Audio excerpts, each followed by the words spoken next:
Throughout the ages, architects and engineers have designed and built the great structures that have made our world and withstood the test of time. Hi, I'm Ed Asner. Welcome to Architects and Engineers. Let's look now at modern steel frame buildings. This is the Empire State Building, a marvel of modern architecture. It was built to last. Architects and engineers of today use computers to design and engineer buildings that will endure the forces of nature, such as earthquakes, fires, and hurricanes. This modern skyscraper was also built to last.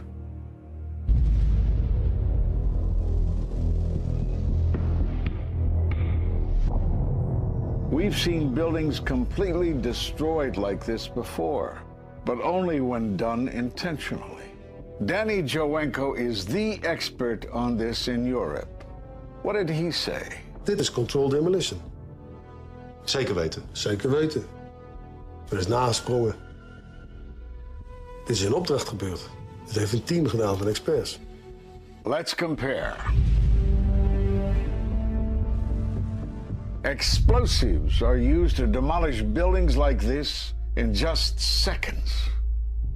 Okay, so it's a controlled demolition. What's the problem with that? Well, it happened on the afternoon of 9/11 at the World Trade Center. Let's just think about this. Controlled demolitions cannot be engineered and rigged in a day. It takes months. And therefore, this event must have been planned in advance. You hear that? Keep your eye on that building. It'll be coming down. The building is about to blow up. Moving back. We are walking back. There's a building about to blow up. Did they actually use the word brought down, and who was it that was telling you this? The fire department, and they did use the word, we're going to have to bring it down. And these people heard explosions. We heard this sound that sounded like a clap of thunder. It looked like there was a shock wave ripping through the building, and the windows all busted out. About a second later, the bottom floor caves out. The building followed after that.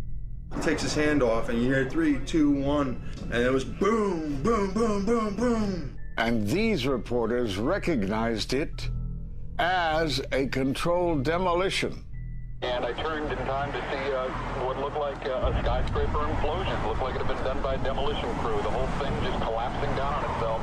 For the third time today, it's reminiscent of those pictures we've all seen too much on television before, when a building was deliberately destroyed by well-placed dynamite to knock it down.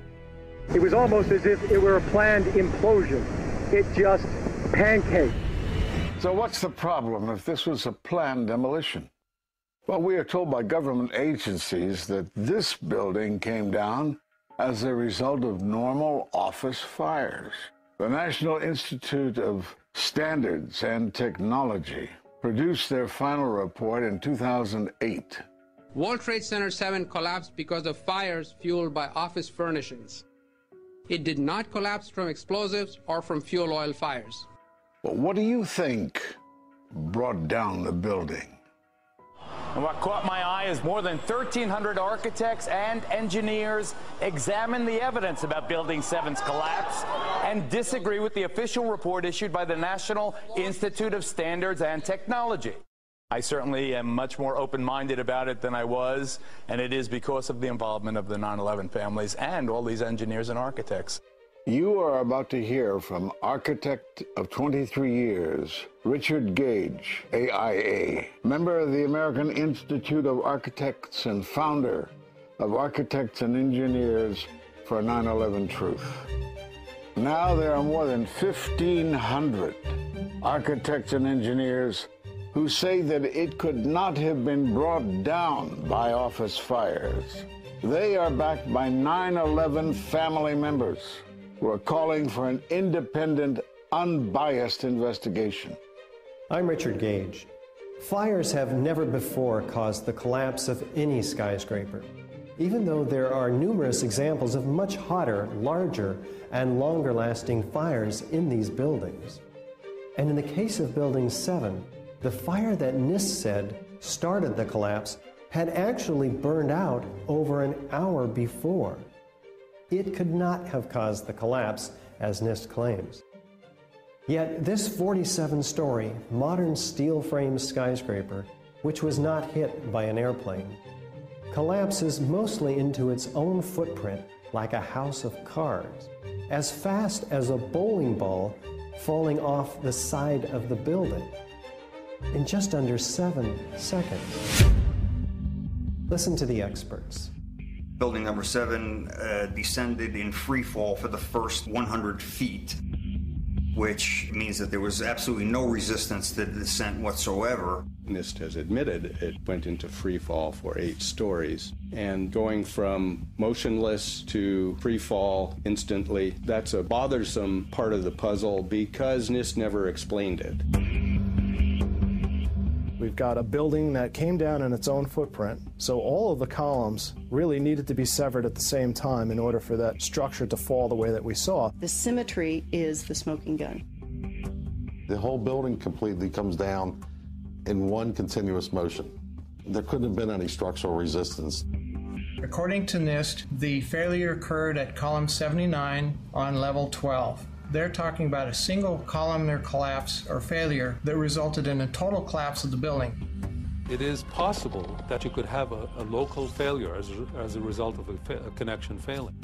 But the likelihood of that failure dragging the entire building in such a fashion that all the columns would fail at the same time is an impossibility. Impossibility? Yes. What I saw, it was a classic implosion. The center of the core, the penthouse area, starts to move first, and then the building follows along with it. I'd like to know why NIST excluded the document from FEMA in Appendix C that documented the evidence of melting steel. Why is this forensic evidence not being included in the report? In an office fire, you cannot generate enough heat to melt steel. And yet we have evidence of molten iron. R.J. Lee Company, USGS, and Dr. Stephen Jones's work, all three separately found these microspheres. In the dust, we found what we characterize as unreacted thermitic material in the shape of some very tiny red-gray chips, which have different properties, and in the reaction they produce molten iron, which is the prime indication of a thermitic reaction. And such a reaction can be used to destroy steel structures.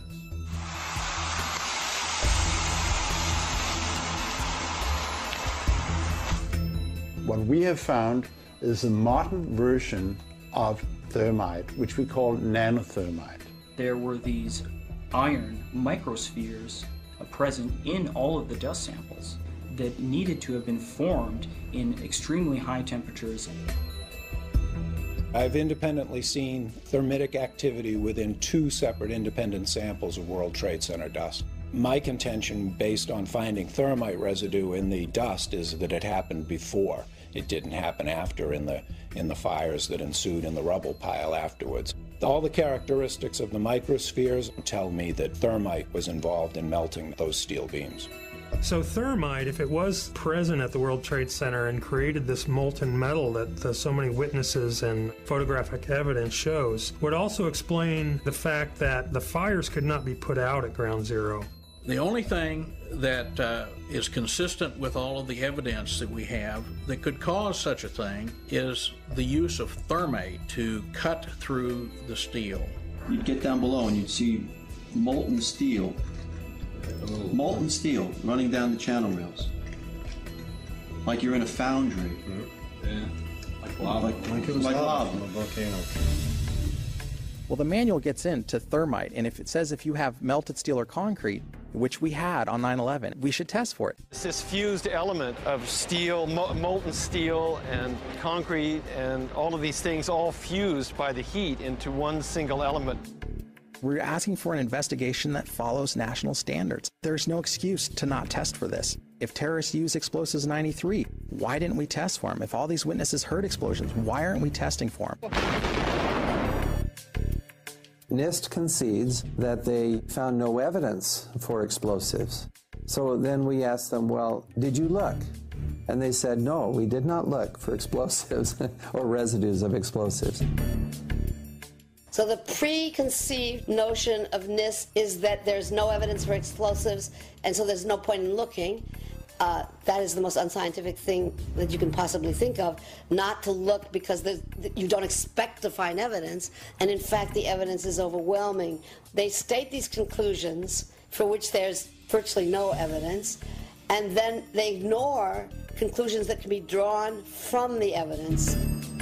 The Freedom of Information Act request to NIST was denied with the claim that releasing this data might jeopardize public safety. How could it possibly jeopardize public safety? The destruction of evidence was a criminal act in itself. It was already being carted away and destroyed when the FEMA investigators got there about a month after September 11th. You can't do science when you are deprived of the evidence and when your hypothesis is the least valid instead of the most likely. When the most likely hypothesis in the case of Building 7 wasn't even mentioned. This is not science. The scientific forensic evidence, ignored by NIST, but carefully reviewed by teams of technical professionals, corroborates the hypothesis of explosive controlled demolition. We've traveled to 21 foreign countries and 32 American cities, bringing this evidence to the attention of the public.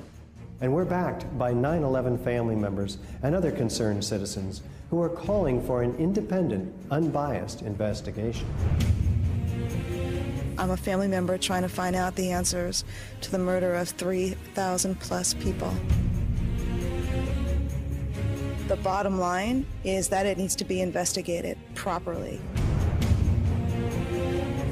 Please look at architects and engineers. People all around the world, scientists all around the world are questioning this. And there's some deep, deep explaining to do. It took some kind of consciousness raising on my part before I was willing to look at the possibilities. And really, you need to go where the evidence leads.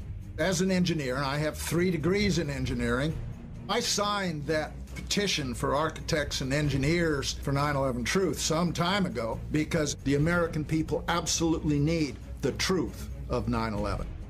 Look at the evidence. In fact, I'll say this very categorically.